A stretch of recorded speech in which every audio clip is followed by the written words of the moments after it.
All right, so I'm really excited about this series, you guys, and thank you for joining in on your Monday night.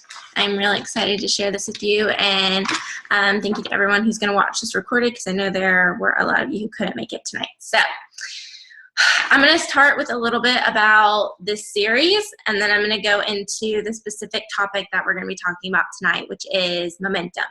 So I have some notes I'm going to be looking down upon. This is a lot of info, and I don't want to miss anything. All right, 1 second. All right.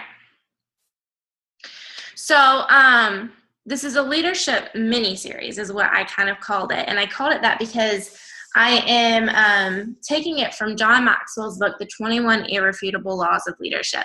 And this is probably one of my favorite books I've ever read, but especially one of my favorite books for leadership. And if you're in this business and you want to grow your business, I suggest starting with that book. So first of all, just when you talk about leadership, when you think about it, what is it that you think of? It's not usually momentum, priorities, sacrifice, like that. Those aren't the things that usually come to mind. But these are extremely important topics that I feel are not touched on enough, because that's not what comes to mind when we think about leadership. It's a lot of other things, but it's definitely not those, at least for me. So John Maxwell in his book, and I am paraphrasing by this, he says everything succeeds and fails on leadership, especially business. Especially this business. Anything that has to do with other people, that involves other people, is going to require leadership on someone's part, or it's going to fall apart. So again, like I said, these three topics, laws, if you want to call them, I feel as I was going through the book and reading it, I've read it like probably 3 times. I go through it with all my leaders very often. And as I go through it, I feel like those are the ones that are the most surprising to everybody, because they're ones that we don't really think of. So, but they're really important, and they help your business tremendously. They help your leadership tremendously. So without further ado, I'm going to go ahead and get started on momentum. I'm going to start with a quote from the book that said, "If you've got all the passion, tools, and people you need, yet you can't seem to get your organization moving, you're dead in the water as a leader. You need to harness the power of the leader's best friend, which is momentum." So when you think of momentum, you might think of a lot of different things. If you are a scientist, which that's what my background is in, I'm thinking physics, all right? That's what I taught my 8th graders, was how to calculate momentum. And it's very, very similar to the momentum that we're going to be talking about. So let's talk about why momentum is so incredibly powerful. So when you have no momentum, when your organization has no momentum, the smallest, simplest tasks can seem impossible. Small problems look insurmountable, and morale is low, and the future is really, really bleak.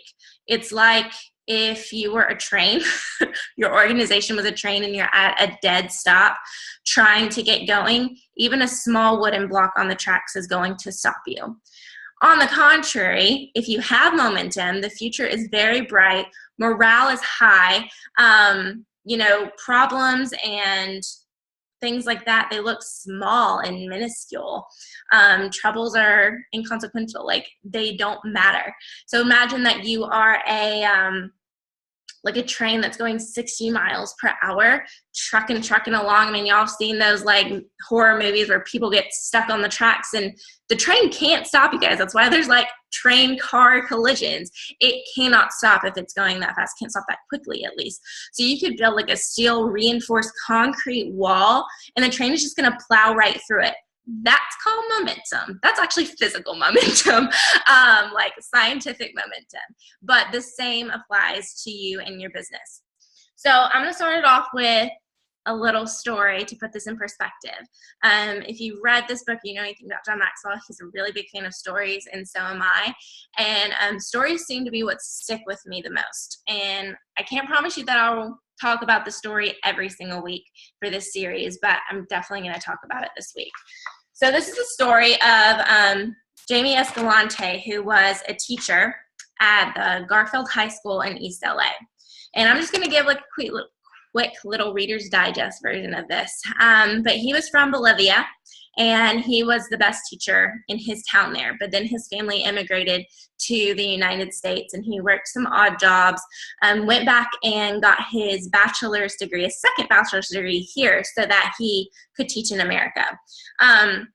He got a job at Garfield High School in East LA, and he was supposed to be teaching computer science, but when he showed up on the first day, there were no computers.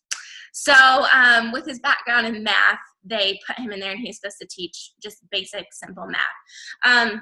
But the school wasn't exactly what he was expecting, and it was, how did they explain it? There was no discipline. There was trash everywhere. Students wandered the halls and the school grounds all day long, and there was a lot of gang activity. And a new principal came along, and that helped a lot, but Escalante wanted to take it one step further.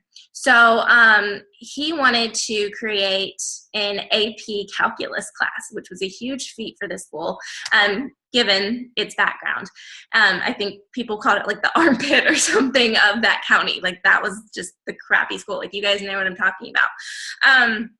And so he recruited the top and the brightest students in his school. Out of 3,500, he only could find 14 willing to take the class.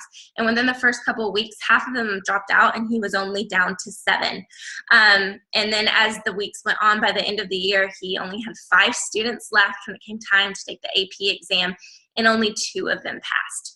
And the quote that I made sure I want to say in here, it says, Escalante was disappointed, but he refused to give up, especially since he had made progress. Okay, I'm going to repeat that again. He refused to give up because he had made progress. All right, let that sink in. He motivated his students with incentives like, taking them out to a fast food restaurant or bringing in donuts, and he inspired them. And all along the way, he modeled hard work, dedication to excellence, and desire. And then the next year, he had 9 students willingly join his program. 8 took the test, and 6 of them passed. So again, he's gaining momentum. Word got out about his students earning college credit, and then the next fall, 15 students joined his class and 14 passed the AP exam. All right, so we've gone from 2 to 14 in 2 years. The steps weren't huge, but the momentum was there, so he kept going. So mind you, this didn't happen overnight. This was years of hard work and him wanting to give up every single day. But the momentum and the progress was there. It was building. It was growing. The next year, he got up to 18 students who worked really, really hard, and they all took the AP exam at the end of the year, and they all passed. And then the math program exploded at that school, you guys. I'm going to look down for some numbers, but it went from 18 to 31 students the next year, and it doubled every single year after that. So then it went to 63, 129. And this was, I think it said 9 years later. They said once was the sinkhole of the district. That school, Garfield High School, now produced 27% of all passing AP calculus exams in the entire country. So this took him 9 years, but he went from 2 students to 27% passing in the entire country. And then 9 years later, the school was taking 325 AP exams in all subjects, and the school had a waiting list of over 400 students. So this guy single-handedly, obviously he had help, but he as the leader single-handedly took an idea. He had vision, and he had desire and dedication, and he took this program, he took this school to the top in the district with a waiting list, you guys. Okay, so I don't know if that inspires you, but that inspires me. I absolutely love stories, and it is a really good analogy to show what momentum can do and what it is when it's on your side. So let's talk about how that's going to relate to us as leaders. So some points that I really want to make is that momentum, he calls it the great exaggerator. Now imagine you're watching a basketball team game, meet thing. I don't do sports. Game. I'm going to go with game. A basketball game. And they're on a roll. All right. They're winning every single game. They're on their way to the championship. you don't see them slowing down. It seems like all of their plays just seem to work. The team is working together. They're excited. If someone is injured, they don't complain about it. They're on the way to the championships, and small things just don't seem to bother them. They don't second guess themselves. They're not worried. They have momentum, and they are running with it, and they believe in themselves. The coach believes in them. They believe in them. And so it kind of exaggerates that success, and it gets everyone excited. Yeah, that is the basis of momentum right there. Second thing is, it is easier to steer than it is to start. Momentum is easier to steer than it is to start. And the analogy that I like to use for this is, if you're riding a bike up a hill and you got to get started, and you're like, oh, putting all this energy and effort, and just get one pedal and one pedal, and you're all this effort, and you finally get some momentum and you get going. And as you're going up the hill, it's a lot easier, and all you have to do is steer from there. So it's a lot easier to steer than it is to get started. And the same goes for your business. They call momentum the powerful change agent. And what they mean by that is, people want to get on a winning bandwagon. If they see that you have a lot of momentum going, you're reaching your goals, you're achieving what you want to achieve, they want to follow a leader with a proven track record. And so once you start getting that momentum going, it'll skyrocket. So it'll be like you're riding your bike up the hill, it's getting harder, and then all of a sudden, whoop, exponential growth. For my science people, exponential. Okay, sorry, I'm good. Moving on.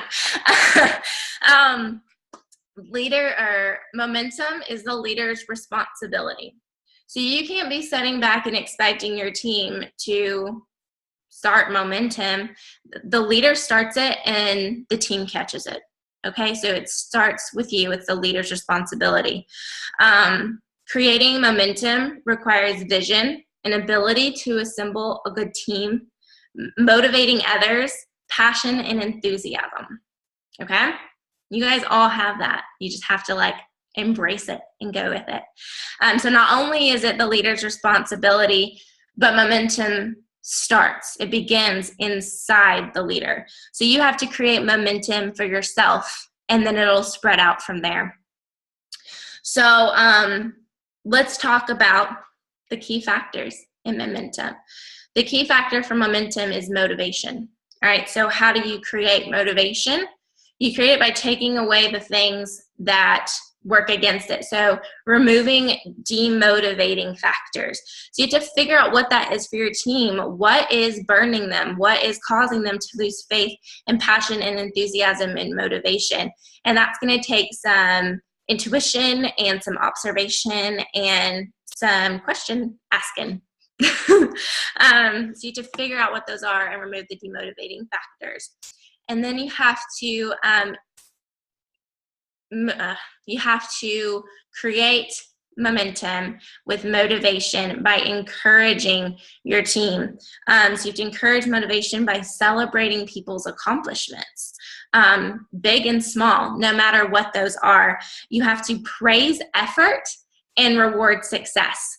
And I think it's this phrase that says people work more for a praise than a raise. And it's so true. I mean, think about it for yourself. If your sponsor or your upline or your diamond upline has ever said anything, called you out, gave you a shout out, or even just messaged you and said, hey, I noticed you did this, good job, even if it was getting a new customer, totally something normal that you don't see as a big deal. If they give you a shout out for that, you're yeah, I am awesome. So do that for your team. Be that person for your team. Praise effort and reward success. Okay, so I have a quote for you guys. It's over here on this other page. It says, if you model enthusiasm to your people day in and day out, you will attract like-minded people to your team and motivate them to achieve.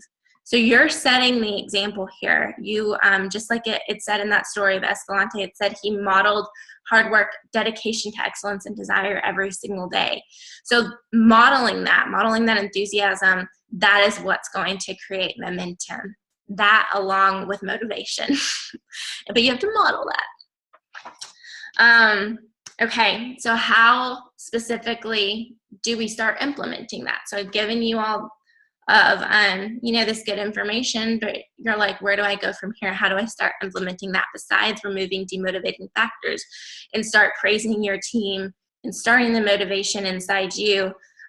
What's something practical that you can do to start this motivation?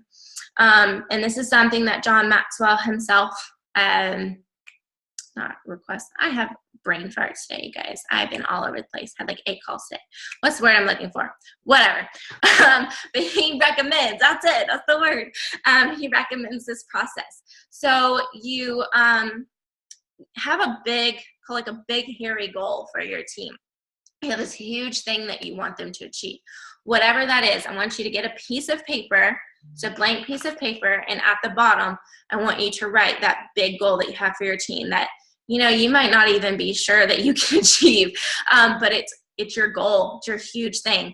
And then at the very top of the page, you write like a very small goal, small achievable goal that you know without a doubt, and that your team knows without a doubt they can achieve. So if you said you went to them tomorrow and challenged them to do this, they'd be like, yeah, I can do that. That's easy. Let's do it. They do it. You praise them. You reward them for succeeding. And then you move on. So what you're going to do is you have that big hairy goal at the bottom. You have a small achievable goal at the top. And you're going to work your way together. So you can work from the bottom, or you can work from the top, or you can do both, whatever, until you have a complete list that flows well. So you're going to start, you know, really small, and you're going to build up and get bigger and bigger and bigger until you've achieved that big hairy goal. And all along the way, you will be praising effort and rewarding success. And, you know, calling out, shouting out those people who are doing exponentially well that you notice. And that's how you create momentum, you guys. One achievable goal at a time. So I'm going to go back to that basketball game analogy, and they win one game. That's not that hard. They can win one game. That starts the momentum. They get praised for that. They go into the next game super excited and confident, and they achieve the next game. They win it. And then they're starting like, okay, we're doing good. And they go and they achieve the next game and the next game and the next game. And before you know it, they're an unstoppable force of confidence. And next thing you know, it's a championship. And they have so much momentum that they look at that big, used to be a big, hairy goal. And they're like, we've done all of this. We can definitely do this. We can win this championship. So I hope that this is motivating to you. I hope that this is inspiring to you, and it inspires you to create momentum inside yourself, and it spreads out from there. Whether you have a team or not yet, go ahead and create momentum inside yourself, and then people will be attracted to that. They will want to join that. They're going to want to join that winning bandwagon. So give yourself shout outs for little goals that you're achieving so that people can physically see that you are achieving small goals and you're creating momentum within yourself. Okay? Hope you guys have a really beautiful week. Next week, we are going to do priorities. That one's a really fun one. And then the week after that, we will be doing sacrifice. So what you're willing to give up to be a leader. All right. I love y'all. See you next week. And I will upload this later, and you guys can send it to your teams tomorrow. All right. Bye, guys.